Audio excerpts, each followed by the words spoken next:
Welcome programming site. चलिए आज का सेशन स्टार्ट करते हैं। आज के सेशन में हम लोग क्या देखने वाले हैं, टेबल का सीएसएस प्रॉपर्टी।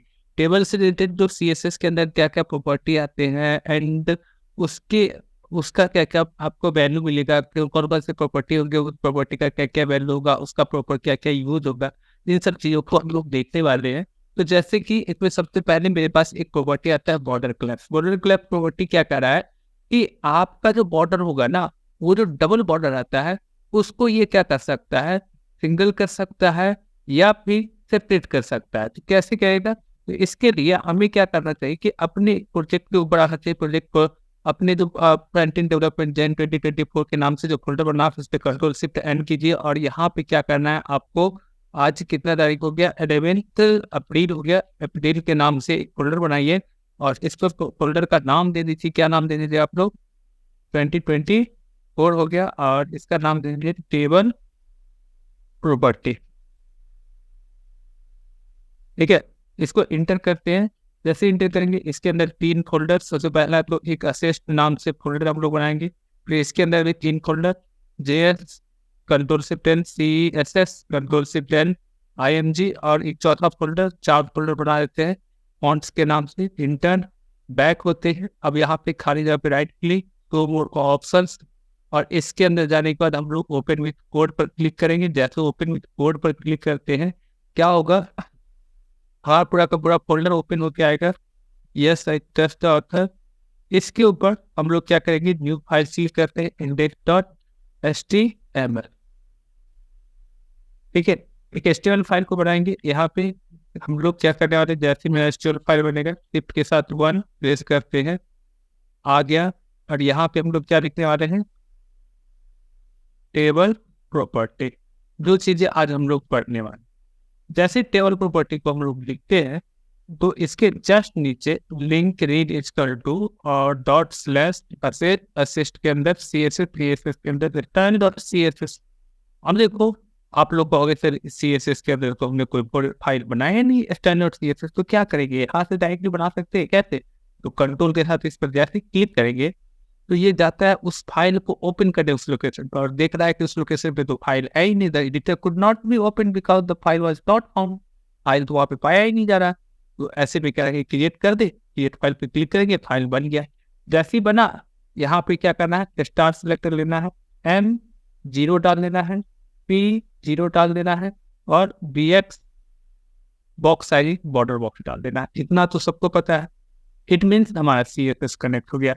इसी टाइम एट ए टाइम हम लोग को क्या करना है, स्क्रिप्ट S2SRC से क्या किसको कनेक्ट करना है, असिस्ट में जाएंगे, JSS में जाएंगे और यहाँ स्क्रिप्ट डॉट JS नाम का फाइल बनाना है। अब इसके लिए भी फाइल तो बना हुआ नहीं है और कनेक्ट कर चुके हैं, तो बनेगा कैसे फाइल, एक कंट्रोल के साथ क्लिक कर देते हैं। आप चाहो तो बेसिक फाइल बनाने का जो तरीका होता है, अब इसको कट कर दो क्योंकि इसमें अभी हमें कुछ नहीं लिखा, इसे कर बेसिक जो फाइल बनाने का तरीका होता है उस तरीके से भी इसके ऊपर राइट क्लिक करके न्यू फाइल से भी बनाते हो, ऐसे ही बना लो। इसके ऊपर भी राइट क्लिक करके न्यू फाइल्स बनाते हो, ऐसे बना सकते हो। अगर नहीं बना सकते थे तो कोई बात नहीं, जो तरीका है नॉर्मली index.html और जैसे फाइल बनाए अभी जिस तरीके से बनाए इस तरीके से भी बना सकते हो। href के अंदर पूरा लिंक कर तो इसका कंट्रोल क्लिक करके बना सकते हो। अब हम चलते हैं टेबल प्रॉपर्टी के ऊपर। तो जैसा कि HTML के अंदर हम लोग टेबल प्रॉपर्टी को पढ़े थे, सॉरी टेबल टैग को पढ़े थे। तो टेबल टैग को जब पढ़ते हैं तो टेबल के अंदर हमें क्या होता है कि टेबल का रो बनाने के लिए TR टैग यूज करना होता है।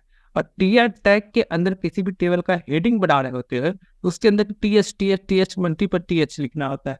TH में सबसे पहला क्या आ जाएगा, सीरियल नंबर आ जाएगा। इसके जस्ट बाद सीरियल नंबर के बाद आप क्या दे दो, स्टूडेंट नेम दे देते हैं। ठीक है, इसी तरीके से आपको रोल नंबर भी देना चाहिए। जितनी भी आपको प्रॉपर्टी का टेबल का जो हेडिंग होगा यहीं पे डालना चाहिए। ठीक है, TH के अंदर जो भी हेडिंग जिसको थोड़ा सा बोल्ड रखना है, सेंटर में रखना है, तो TR क्या किया, एक रो डिफाइन कर दे। ये सब चीजें हम लोग प्रीवियस वीडियो प्रीवियस क्लास में बहुत अच्छे से पढ़े कि रो क्या होता है, टेबल के अंदर कॉलम क्या होता है, टेबल डेटा क्या होता है, ये सब चीजें हम लोग बहुत अच्छे से पढ़ रखे।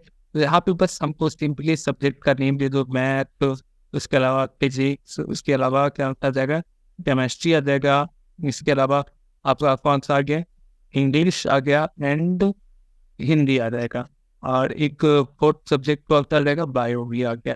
ठीक है, आपका कोई भी सब्जेक्ट हो सकता है, चूज कर सकते हो। ठीक है, इतना ही सब्जेक्ट काफी है, फिर उसके सबका टोटल्स दिखाना तो वो अलग चीजें हो गई। अब हम इतने ही कॉलम्स को, अच्छा एक काम करो, इसको भी हटा दो, ज्यादा कॉलम भी नहीं चाहिए अभी के लिए, हमें बस चीजें सीखने से मतलब है। अब टीआर कर दो। तो एक काम करो, कंट्रोल एस करते हैं, यहाँ पे 2 लाइक दे जाते हैं हम लोग। जैसे हमारा वेबसाइट क्या होगा, लाइव होगा अभी के लिए। देखो यहाँ पे serial number, student name, roll number, math, physics, chemistry, English, Hindi आ रहा है। क्या सब में बॉक्स ड्रॉ किया हुआ रहा है? बॉक्स तो नहीं आ रहा है सब में ड्रॉ किया, तो बॉक्स कैसे ड्रॉ करेंगे? तो इसके लिए आप जब टीवी लिखोगे ना, सीरियल नंबर 1 हो गया, एक स्टूडेंट नेम राजू डाल देते हैं, कंट्रोल डी, रोल नंबर इसका 101 डाल देते हैं, कंट्रोल डी। ऊपर में देखना, यहाँ पे तीसरे नंबर टीएच में क्या है, तो उसके अकॉर्डिंग चीजें कॉपी कर रहे हैं। चौथी नंबर टीएच में क्या है, तो ये आपका हेडिंग हो गया, और ये उसका कंटेंट हो गया, बॉडी हो गया। तो आपको क्या करना है, यहाँ पर टीटी के अंदर मैथ वाले में रोल नंबर हो गया, मैथ वाले में कितना नंबर ला रहे हैं स्क्वायर, मैथ वाले में 78 लाया तो 78। इसके अलावा फिजिक्स वाले में 68 ला रहा है, ठीक है, या 67 ला रहे हैं। इसके अलावा केमिस्ट्री में 80 ला रहा है स्टूडेंट। इसके अलावा इंग्लिश में 86 ला रहा है, ठीक है। हिंदी में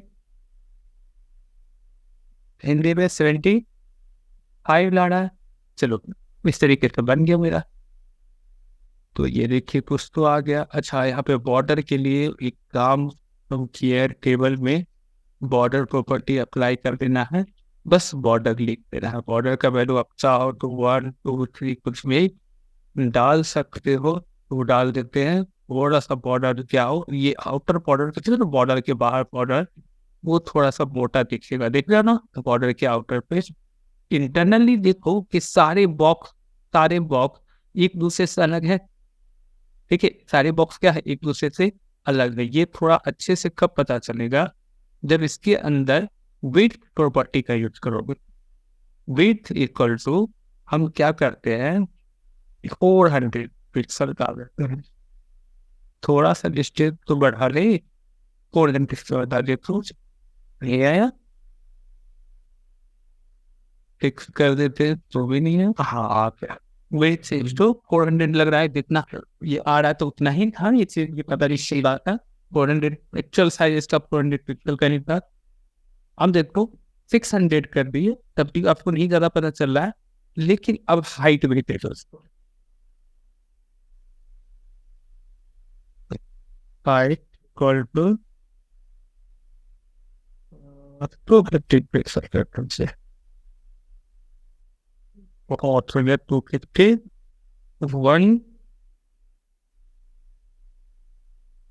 100 कर दीजिए, ठीक है। लेकिन अभी भी आपको इस सबके बीच में गैप नहीं आ रहा ना, गैप थोड़ा सा जूम कर रहे थे कि जूम पे दिख जाए आप को कितना जूम कर रहे। हाँ, ये देखो आपस में देख रहे हो ना, एक बॉक्स क्या है, सब एक दूसरे से जुड़ा हुआ है, सब एक दूसरे से अलग है। तो सबके सब आपस में एक दूसरे से सेपरेट है, अलग है। तो यही पे आता है हमारा पहला प्रॉपर्टी।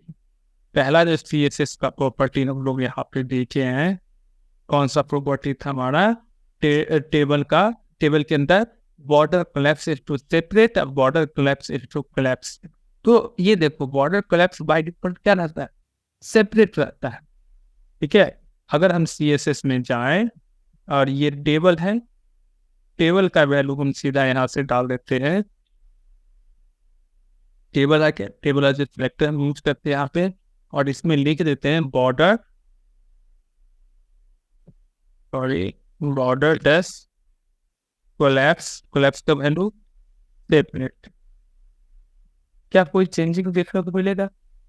ये तो बाय डिफॉल्ट सेपरेट रहता ही रहता है, ठीक है, इसलिए हमें कुछ देखने को नहीं मिला। लेकिन इसका वैल्यू जब कोलैप्स लिख देते हैं तब देखना यहाँ पे सब एक दूसरे से मैच करके, देख रहा है।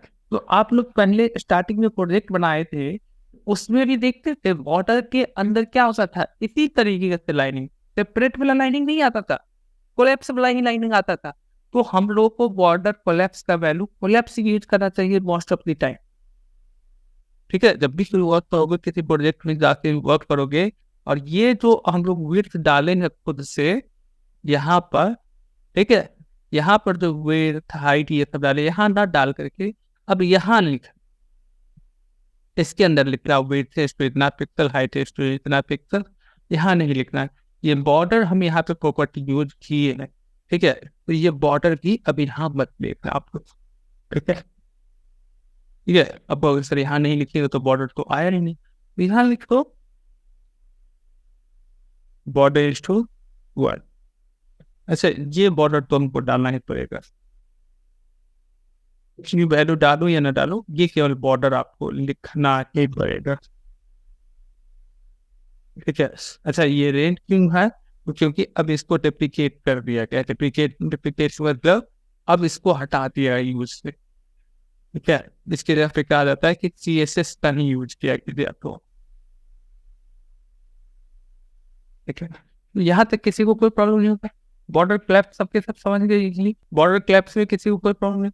नेक्स्ट अब हमारा जो प्रॉपर्टी आ जाता है वो कौन सा रहता है, बॉर्डर क्लैप्स के बाद कैप्शन आ जाता है। कैप्शन क्या होता है कि आप जो टेबल बना रहे हो ना उसका नेमिंग करना। कैप्शन आप किस साइड रखना चाहते हो, कैप्शन बॉटम रखना चाहते हो, टॉप रखना चाहते हो, लेफ्ट रखना चाहते हो, ये सब चीजें अगर आप लोगों को देखना है, बहुत सही आदित्य है। चलिए, तो इसके लिए हमें क्या करना चाहिए, जैसे ये टेबल हुआ, जैसे ये आपका टेबल हुआ, टेबल को जैसे स्टार्ट करोगे ना और इंड करोगे तो इसका फर्स्ट जो टी आप लिख रहे हो इससे पहले कैप्शन टैग लिख देना फर्स्ट से, और टेबल का नाम बता दे, तो वैसे टेबल का नाम देते टेबल वन। बच्चे लोग का बुक में देखना वहां पे लिखा रहता है टेबल 2, टेबल 4, टेबल 6, या टेबल का कुछ भी नाम दिया रहता है, फिगर ने जैसे आपका बटरफ्लाई वगैरह रहता है तो उसका पिक्चर का नाम दिया रहता है, उसी तरीके से कई बार टेबल बनाया रहता है तो टेबल सबका नाम दिया रहता है। तो टेबल का जो भी आप नाम दोगे कैप्शन के अंदर, वो नाम बाय डिफॉल्ट कहाँ चलाता है, जहाँ पे आप टेबल पढ़ा ना इसके ऊपर आता है। तो अगर इस नेम को आप चाहते हो कि इसके नीचे दिखाए तो आपको क्या करना पड़ेगा, टेबल के अंदर ही इस प्रॉपर्टी यूज करना पड़ेगा, कैप्शन साइड बॉटम, तो पे नेम नीचे आ गया।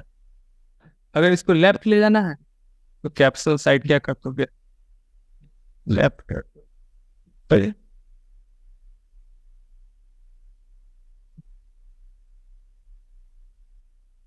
कौन सा वैल्यू, गोइंग वैल्यू आता है क्या, left and top side, bottom and top, bottom and top दो ही वैल्यू लेके आएगा आपके साथ। तो या तो ये कहाँ जाएगा, बॉटम जाएगा या फिर टॉप। बाय डिफॉल्ट कहाँ आता है, ये टॉप पे आता है। आप इसका वैल्यू क्या कर सकते हो, बॉटम कर सकते हो। इसके बाद नेक्स्ट एम्प्टी सेल क्या लेके आ रहा है कि अगर कोई सेल खाली है तो आप उसे चाहो तो हाइड कर सकते हो, नहीं तो बाय डिफॉल्ट उसको हो ही रहा होता है। तो अब ये कैसे मानेंगे कि कोई सेल खाली है तो उसको हाइड करते, तो एक काम करो, इसके अंदर एक सेल ऐड कर दो PS पे टोटल मार्क्स के नाम से, अरे यहाँ पे टोटल मार्क्स पे मान लो जो हम 396 डाल देते हैं कुछ भी, यहाँ पे देखो टोटल मार्क्स नीचे 396 आ गया, लेकिन वहीं पे इस सेल का वैल्यू हम कुछ डालते नहीं, तब भी ये एक खाली बॉक्स आ रहा है जिसमें कुछ भी वैल्यू नहीं है, फिर भी क्या हो रहा है, एक खाली बॉक्स हमें मिल रहा है। तो इस खाली बॉक्स को क्या करना है, आप लोगों को नहीं दिखाना है। तो ऐसे कंडीशन में क्या करेंगे, खाली बॉक्स को नहीं दिखाना है तो एम्प्टी सेल इनटू हाइड कर दीजिए।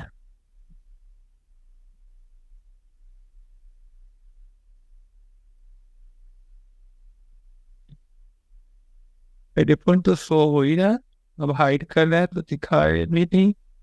एक काम करो, किसी और में 3986 डाल दीजिए,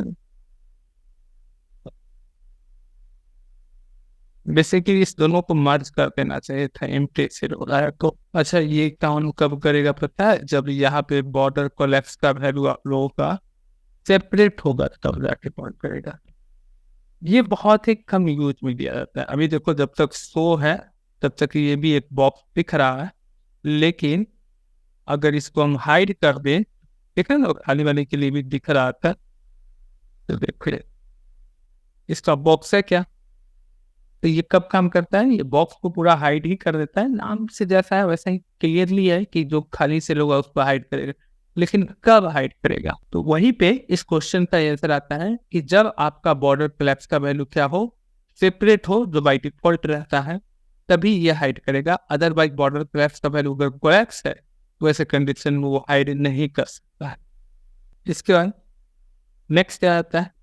टेबल के अंदर जो टेक्स्ट है उसका अलाइन क्या होना चाहिए? जैसे नॉर्मली जो टेक्स्ट का अलाइन, देखो टेबल का विड्थ एंड हाइट सेट करना हम ऑलरेडी बता चुके हैं आप लोगों को। टेक्स्ट का अलाइन क्या होना चाहिए? लेफ्ट होना चाहिए, राइट होना चाहिए, सेंटर होना चाहिए। ये सब चीजें आप लोगों को बहुत अच्छे से पता है। Text align left, text align centre, ठीक है। इसको अब हमें बताने की कोई जरूरत नहीं है। नॉर्मली जो आप टेक्स्ट के ऊपर टेक्स्ट फॉन्ट प्रॉपर्टी पढ़े थे, टेक्स्ट प्रॉपर्टी पढ़े थे, वहां जो चीजें यूज किए थे वही चीजें यहाँ पे घूम जा रहा, इसमें कुछ नया था नहीं है। इसके बाद वर्टिकल अलाइन, ये हमको सारा देखने की चीज है। इसके अलावा बैकग्राउंड कलर, ये भी देखने का चीज है।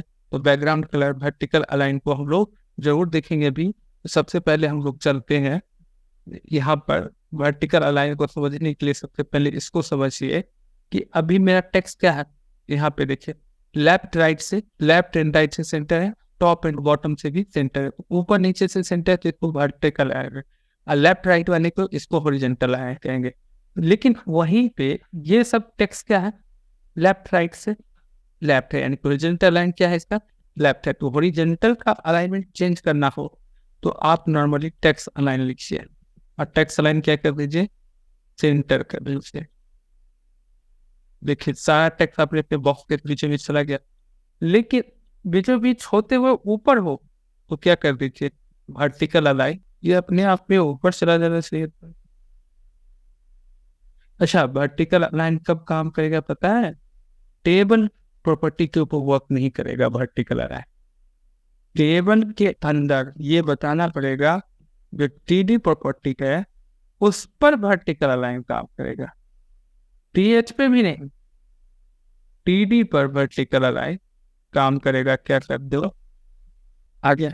अच्छा, जब टीडी पे काम करेगा तो टीएच पे क्या प्रॉब्लम है? हाँ, टीएच पे भी वर्क करेगा, दोनों पे वर्क करेगा, टीडी और टीएच दोनों पे। डायरेक्टली टेबल पर लिखोगे तो ये वर्क नहीं करने वाला है, ठीक है। अब पूरे टेबल का बैकग्राउंड कलर चेंज करना है तो क्या करोगे? आपको बैकग्राउंड कलर H2 कोई भी कलर अप्लाई कर दो।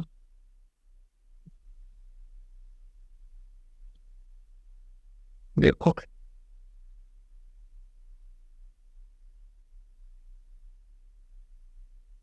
ठीक है, अगर किसी एक का कलर चेंज करना है यहाँ पर तो यही पे लिख दो स्टाइल इक्वल टू, या क्लास अप्लाई कर दो उसी में। जैसे राजू नाम दिया गया तो उसी का कलर चेंज करना है तो style equal to background blue कर दीजिए, बस। देखो आ गया। तो बस इतना सा ही है हमारे टेबल प्रॉपर्टी के अंदर। अब आप लोगों को कोई प्रॉब्लम है, कुछ भी को पूछना है तो अब आप लोग पूछ सकते हो। आप लोग क्या करो कि जहां तक अभी हम बता रखे इतने से कोड का प्रैक्टिस कीजिए। इसके ऊपर कल एक और प्रॉपर्टी को पढ़ा के दोनों को मिला करके एक प्रॉपरली आप लोगों को प्रोजेक्ट वर्क देखेंगे।